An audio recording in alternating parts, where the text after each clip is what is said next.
There's been a lot going on where we're from, and I'm tired. I'm always tired, but more so.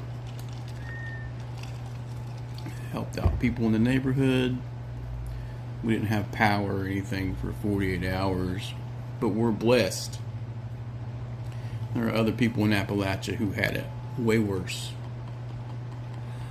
But first, we talk about the fighter today for Dragonslayer. That's what I'm running right now, so I'm gonna be focusing on. A lot of people say fighter's vanilla. It's the basic. What's the backbone of all your campaigns? No fighters, you ain't getting much done, in my opinion. And like with a lot of classes, the core classes specifically, the core classes don't have ability requirements. The hybrid and specialty classes have ability requirements. It's a little tweak on the way we used to do things.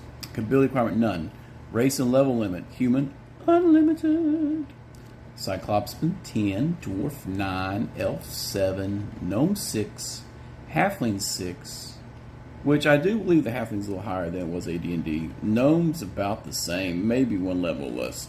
And Half Elf 10, that seems higher. Half Orc 12. If you want to play a Half Orc fighter and get your little bonuses, you're just knocking yourself out of unlimited progression. But the base attack bonus is capped. Like I said, I don't see under where it says beyond level 10 that base attack bonus goes up, just your just your hit points. Now granted, your hit points are plus 3 for fighter after 10th. So you get 10 dice. And then you get your con on that. That's pretty impressive. I'll call this guy back as soon as I'm done here. It goes over the roll. It says frontline warrior. Alignment can be any. Weapons and armor may use all weapons and armor subject to race restrictions. Only human, half-orc, and cyclopskin fighters may use the bastard sword, two-handed sword, or halberd. So your two-handed big melee weapons, your big damage-dealing weapons, are only usable by 3 races, right? 3 races, because they're taller and bigger. That muscle mass index going on, right? Bone muscle mass. And it goes over martial combat, versatile in all forms of weaponry. They're dependable, durable, play the vital role in combat, blah, blah, blah. And then it gives examples. The only real special ability that it talks about is cleave. If a fighter kills a target, he or she immediately receives 1 additional attack per 2 levels. 1 at level 1, 2 at level 3, 3 at level 5, etc. Cleave applies to both missile and melee attacks. So you can have your Hawk the Slayer or Elven Archer just machine gunning away against goblins and stuff. That is a movie aesthetic. It makes your combat cinematic, and it allows you the variety. If you want to do a missile-based fighter, you can. It's got some fast packs here. And that's it. Every other class in the book gets a front and back page thing. The fighter is that simple. Bam. Done. All armor, all weapons. If you're certain 3 races, you get the double-handed weapons, and you get cleave. Only the fighter gets cleave.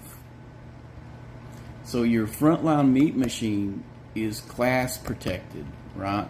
Because if you multi-class fighter, you abide by all the restrictions of the other class.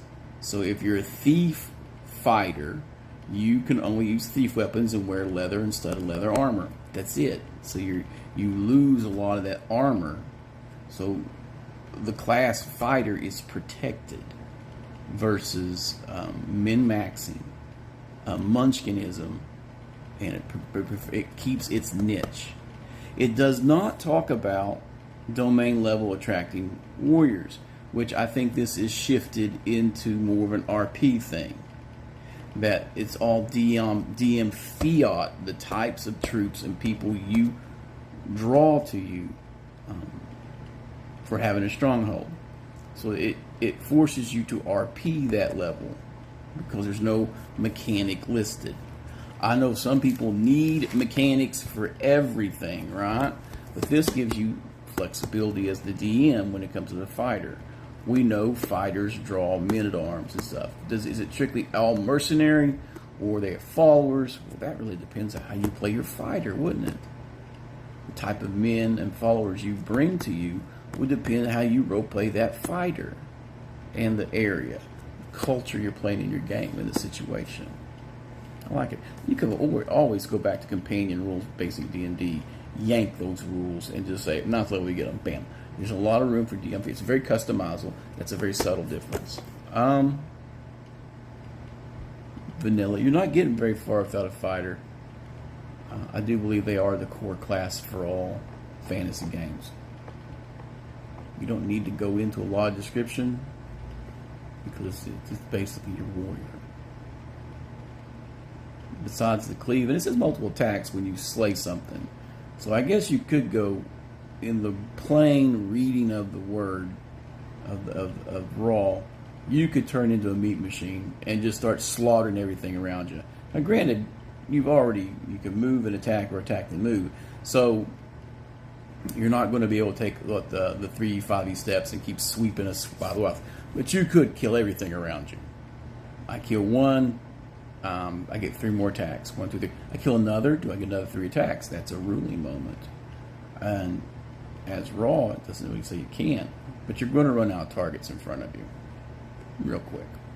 So for destroying low-level creatures or a lieutenant who has low-level guys next to him, you just obliterate the low-level guys and throw as many extra attacks as you can into the lieutenant, saying you could RP that up as the minions got in the way, and as you struck them down, he was now able to adjust to the combat, thus allowing you to get extra strikes because he put flunkies next to him instead of seasoned men-at-arms, etc. That's all I got to say about fighters this morning. I will go into more in-depth later on when I start house ruling stuff, because there's a lot of things I'd house rule with fighters when it comes to domain level. But otherwise, straight attacks. Don't get no extra attacks in this game. Keeps it very simple. Get the best armor, the best weapons. It's just not as good to multi-class, so you want your fighters to be single class as much as possible. Which, honestly, after observing how my OSE dwarf game is going, where everybody's multi-class fighter, if there were a handful of single-class fighters, they would have some high-level front support and a lot of versatility behind them, but they all chose to be multi-class, which stunted their level progression, which in these next series of adventures could be deadly and might bite them in the ass, and then they will be playing Dragonslayer.